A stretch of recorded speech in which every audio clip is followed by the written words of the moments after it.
Right. Great house. House doesn't even want to pray. But he has a black covered Bible, so it's like he. Go ahead, Lisa. Dearly Father, we thank you for this day. We thank you for all the many blessings you've given us here, Lord. Most of all, we are thankful for this opportunity to come together, study your word together. Thankful for your Lord to keep your children. Pray that you be with those who are on the road. Keep them safe, dear Lord. Have your grace. Pray that you bless our study this morning. Bless our worship. You bless us. Give us wisdom together. Before you even kind of entitle this, I want to start off with some statements and then a question, and I want to discuss. Among ourselves. Before we do that, let's turn to Colossians chapter 4, verse number 5, first of all. Colossians 4, verse number 5.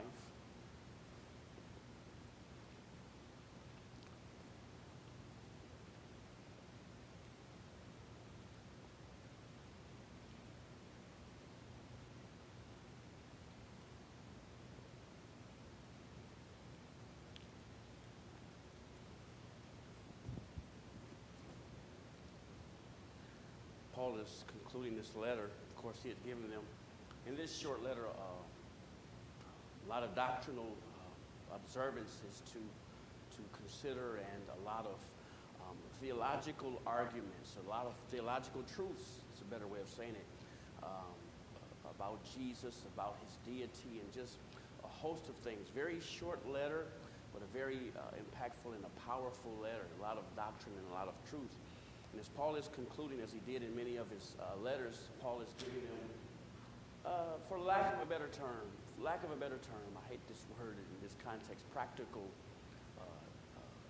instructions, things that had to do with everyday living. But Paul says, for example, in verse 2, devote yourselves to prayer, keep alert in it with thanksgiving. At the same time, pray for us as well, that God will open to us a door for the word, that we may declare the mystery of Christ, for which I am in prison, so that I may reveal it clearly as I should. So Paul still, at the end of the letter, is focusing on the gospel and the impact of the gospel. Then he turns to them saying, conduct yourselves wisely toward outsiders, making the most of the time, redeeming the time, as some translations say. Then he says, let your speech always be gracious, seasoned with salt, so that you may know how you ought to answer everyone. Again, Paul giving them instructions on how to be impactful and effective Christians in the world.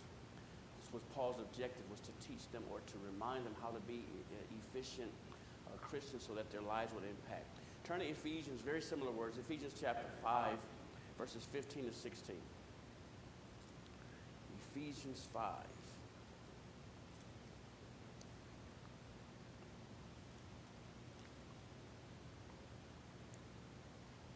Again, think about these instructions in the context of all of Christian living, the totality of the Christian responsibility, the totality of the Christian experience.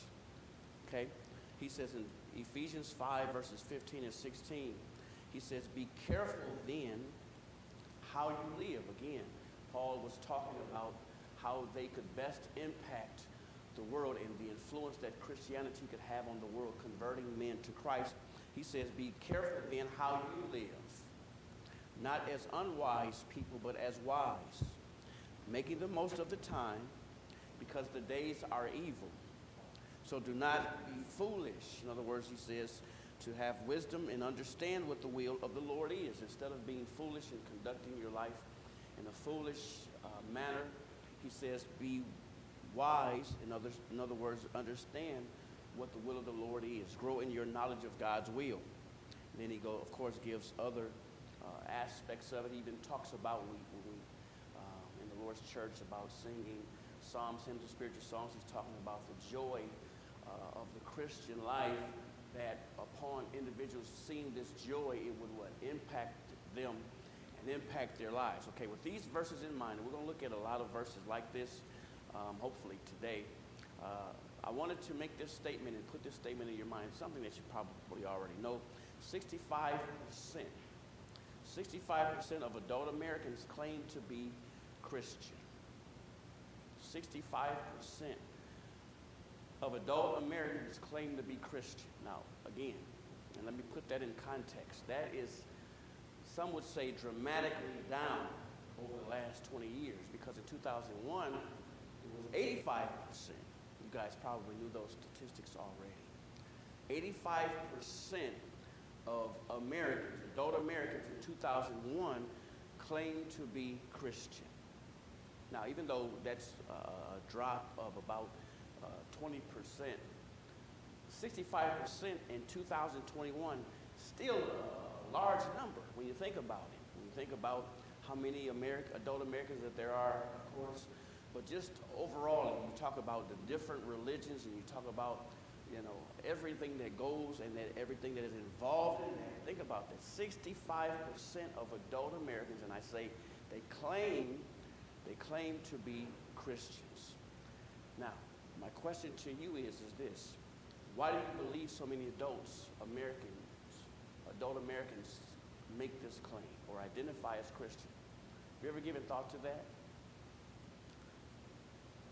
Why do you believe? And there are a host of reasons. We're going to focus on one, but there are a host of reasons. Why do you believe, if you've given thought to this, that so many adult Americans identify as Christians? Anybody have any ideas to that? Any thoughts? I'm sure that if we all gave one, that it would be an accurate statement. Why? Why do you think? Anybody? Okay, to please their parents. Okay. Okay. Follow the traditions, the religious traditions of their parents. Okay.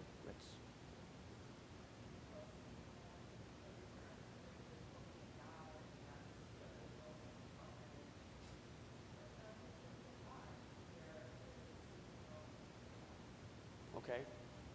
I want to write that. Sally, that was a great answer. Could you say that again, Elizabeth? Because we're going to come back to that. I think that is something that will really fit at the backdrop of our study. Say that again, please.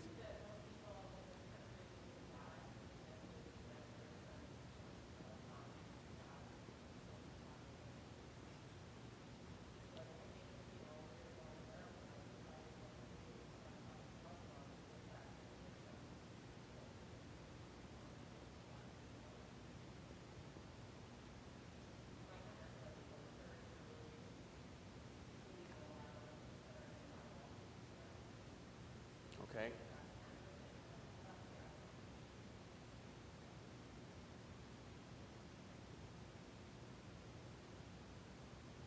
Can I say that? Even though many don't practice, we'll put, and you'll see why I put this, genuine Christianity.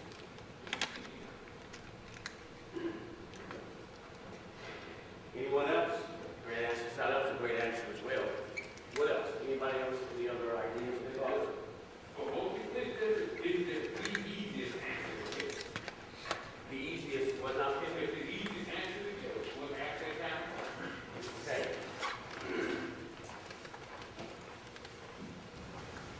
What do you mean by that?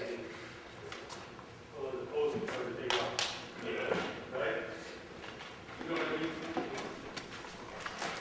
That's what you're Christian, but they ain't that hard. You know what I mean? It's almost automatic. Okay. Similar to what? The question, because like, it depends on how the survey is asked. Like, is this an anonymous survey? You know, are you filling in bubbles, or is it if someone directly asks you that? That is definitely the. So let's ask that question. Do you think that, let's say that it was even 20 years ago, from 20 years ago up to today, even if it was something that was asked publicly, the numbers probably would change. Do you think the numbers would dramatically go down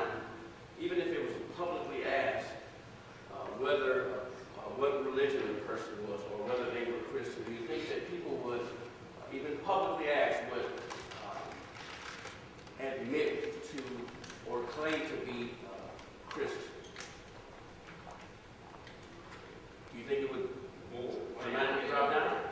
Huh? Because once again, right, once again, especially back in 2001, calling yourself a Christian was the easiest and most popular thing to do, especially back in what was happening at that time. In what, 2001?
slang. Yeah. It's getting a real battle. Anyone else? Let's move to our second thought. I'm sorry. I don't know if this will fit, but I'm kind of also wondering the decline as the people want something different that doesn't quite relate to Christianity. I mean, they want it to appear that they're practicing Christianity, they want more of an entertainment, free will type lifestyle. I mean, I don't know. That's It's just a little different than what we're discussing. True statement. Definitely true statement, but a little different from what we're aiming at. So the question is again, why do we believe so many adults identify as American adults? So do you think that this number, even at 65%, or even in other years, it was 85%, higher numbers, do you think that this number would be the same if there was persecution today like Christians faced in the first century? Now let's think about that. Let's look at it, let's correlate those, okay? Do you think that this number, even 65%, would be the same if the persecution in the 21st century in our culture, this Western culture,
Anybody kicking the doors in? Why? Because Christianity is the most favorable religion in America and in American history. Yes, sir.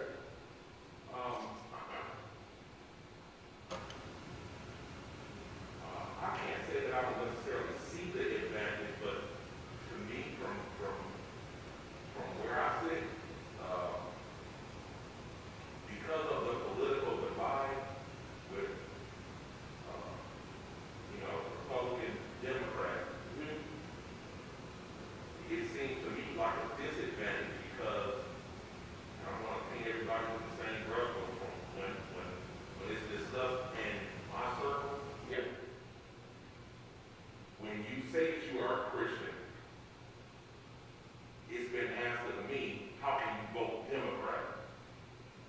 Because of the abortion, the same things they always bring up. Republicans, that side brings up all the time.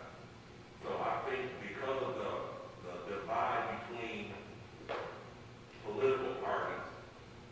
But that, Marvin, is what you're describing is hostility, religious person to religious person, if that makes sense to you. You're talking about a so-called conservative thinking Christian versus a liberal or progressive thinking Christian, and that's, Christian crime against another Christian, in other words. We're talking about things in terms of our marital laws. Because we have traditionally Judeo-Christian values that have impacted marital life, we have certain laws that give allowances to those that are married. Because of, again, the so-called Judeo-Christian tradition of America. Those are the things I'm talking about. You guys are talking about great points, social and then, again, amongst religious people. But what about the governmental advantages that are there? What about the churches are tax exempt? Again, I'm not arguing against these. Let me say that loud. I'm not arguing against that. Government, if you're here, please don't tax us. I'm not, okay?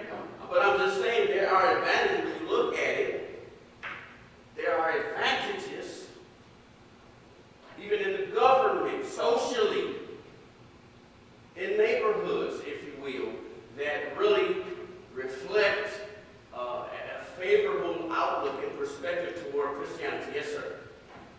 So let's touch on how the label a Christian person.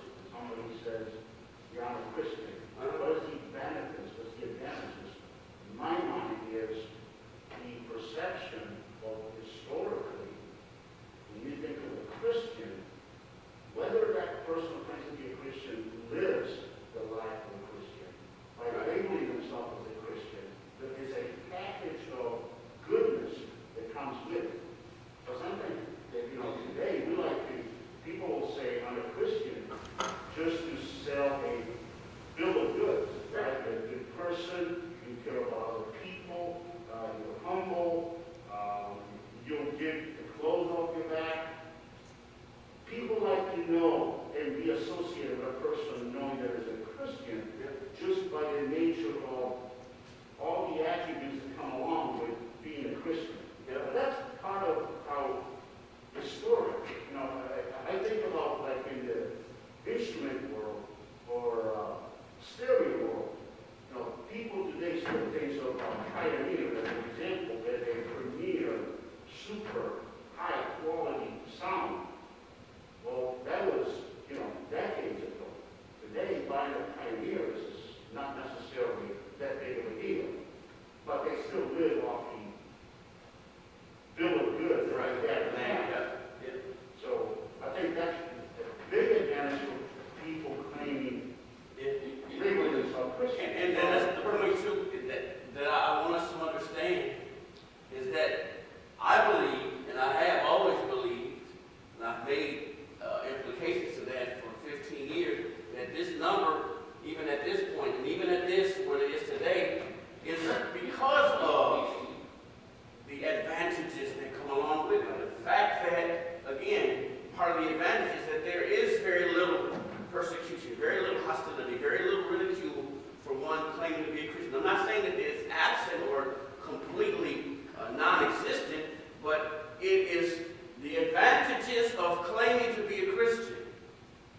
far outweigh everything else, really. Let me tell you, first of all, let me say, did you want to say something again? Yeah, if you look at that number you just described, you can break that down in a subcategory. People that label themselves Christian, and then people that actually act like Right. That's why the advantage is that I don't have to practice it. If I can claim it, and get the advantages, I don't have to. That's why it's so appealing. That's why we ask the question, what if there were persecutions with it? What if, this is an outlandish statement, but just think about it. What if there had to be certain stipulations within government or within social circles that a person had to live by before they received those advantages? Would those numbers be as high? Would they be as high? Does that, if that makes sense to you? So again, let me say this, and then I want to make a statement and then give it back to you. Can Christianity, this is the question, can Christianity become so favorable that men use it for false motives? Let me give you an example. And this is not, this is for no personal reason that I'm making this example, use this as an example. But, and I don't know how many of you guys watch basketball or watch sports or watch the NBA. I know some of us do, and maybe even if you don't, you're familiar with the fact that the NBA, Martin, you guys can help me out with this because I may be a little off on this, but a lot of the NBA teams, the National Basketball Association, a lot of the teams began to make it mandatory that their players become vaccinated. Is that an accurate statement, guys? Okay. Some of the players who, for other reasons, before this mandate came, stated that they did not, and that they would not, if it was an option, that they would not get the vaccine. They would not get it. Is that an accurate statement? Yeah. Okay. Now, once the mandate went across the NBA, you saw a lot of NBA players doing like a lot of people do. They started saying that they did not want to get the vaccine for religious purposes and religious reasons. Many of them claimed to be what? Part of this 65%. Does that make sense to you? I'm saying to you that I believe that spirit has permeated our country for almost since its existence. And it's what saturates, the spirit saturates our world today. So I ask the question, have you ever contemplated that? Have you ever contemplated that? That Christianity can become so advantageous and so, in certain ways, so, not true Christianity, but watered down, that people claim it for the purpose of receiving those. I think that's exactly, before COVID, before a lot of things, what we see in our world, very world today, and in our country today, sir.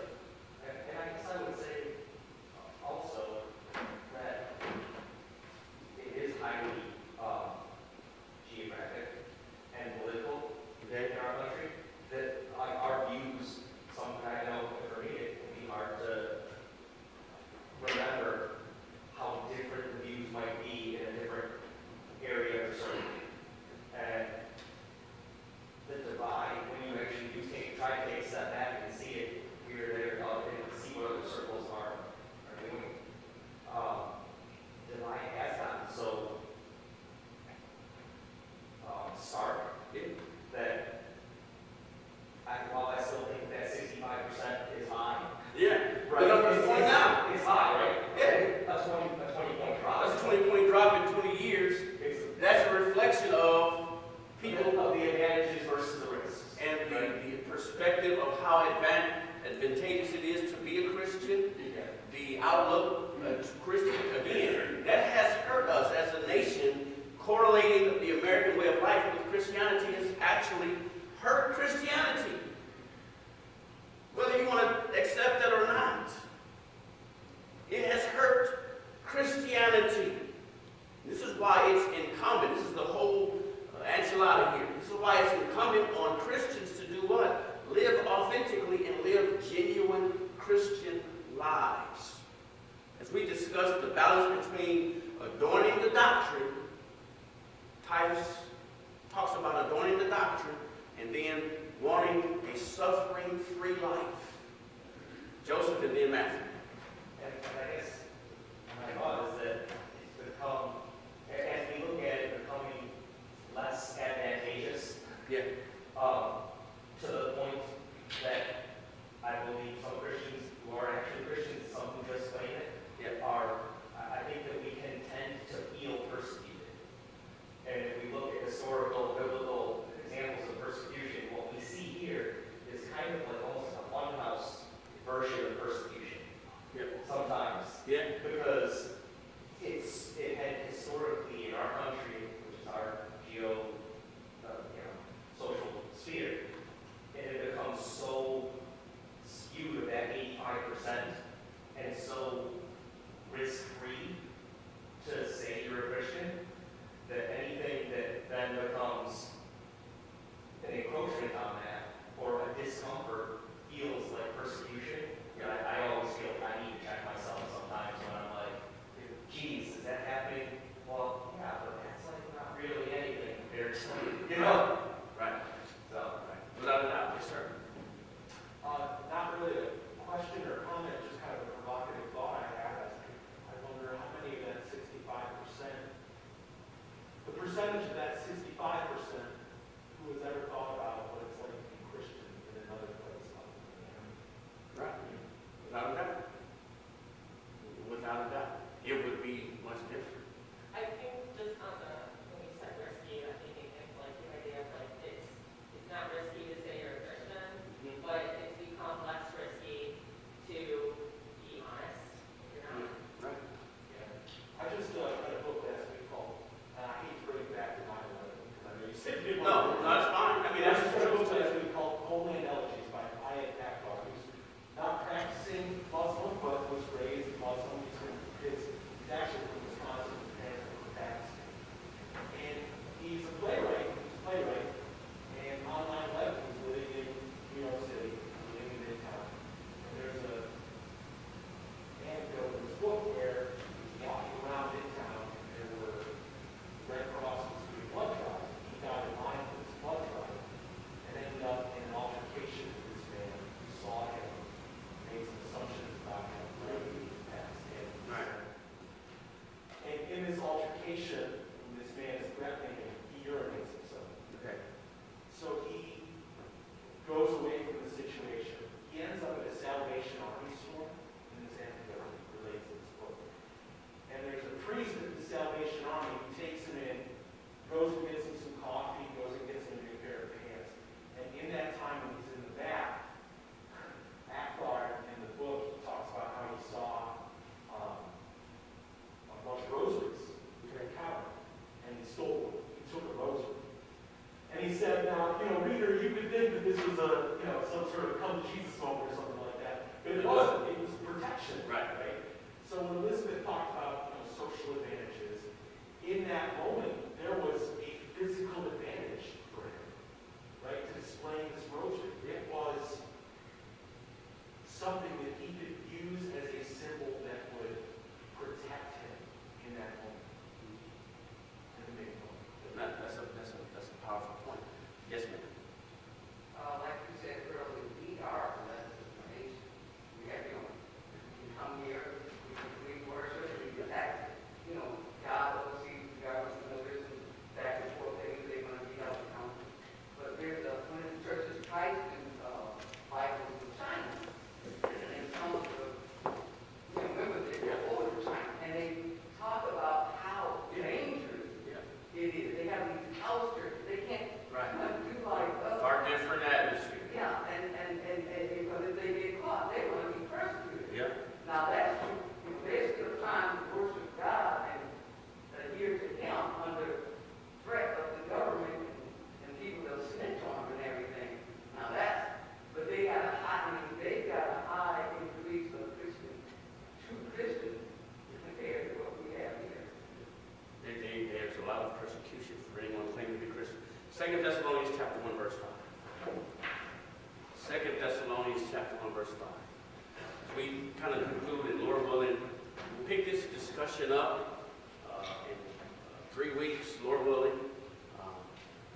examination of the first century and what the first century church went through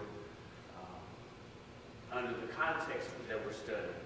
2 Thessalonians chapter 1. Look at verse 5. Let's start with verse 3. Paul says, we must always give thanks to God for you, brothers, as is right, because your faith is growing abundantly, and the love of every one of you for one another is increasing. Therefore, we ourselves boast of you among the churches of God for your steadfastness in faith during all your persecution and the afflictions that you are enduring. So while they were enduring persecution and afflictions of all kinds, they were a young church. Paul says, we're praying for you because they did what? They were still steadfast. They were steadfast. Look at verse number 5. Paul says, this is evidence of the righteous judgment of God, allowing this, and is intended to make you worthy of the kingdom of God for which you are also suffering. Suffering is to do what? Is to make us worthy of the kingdom. Worthy of the kingdom. So I'll leave you with this thought. We're going to pick this up in 3 weeks, okay?